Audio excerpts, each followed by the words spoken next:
впереди. Власть забыла про Крым, и поэтому медиа-общество, или медиа-общество забыли про Крым, и поэтому власть идет на поводу у их настроений. Що тут курка, що тут яйце, можуть бути різні точки зору, з моєї точки зору.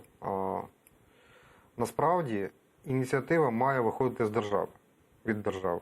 Тобто, по-перше, закиди на адресу медіа і громадських активістів, умовно кажучи, вони є безпідставними, тому що якби не медіа і не громадські активісти, то, напевно, б влада взагалі забула про питання Криму. Тому що журналісти час від часу це питання порушують. Не так активно, як раніше, це правда.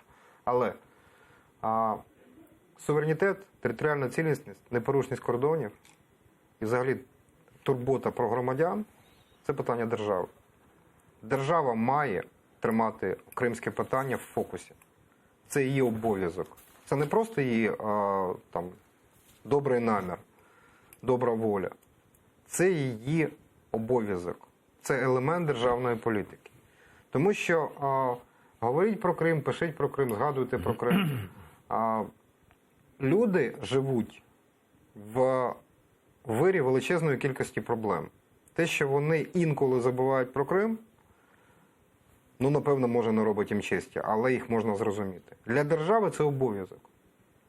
Нагадувати про Крим, добиватися повернення Криму, турбуватися про громадян своєї країни, які змушені жити на окупованих територіях. Це її обов'язок.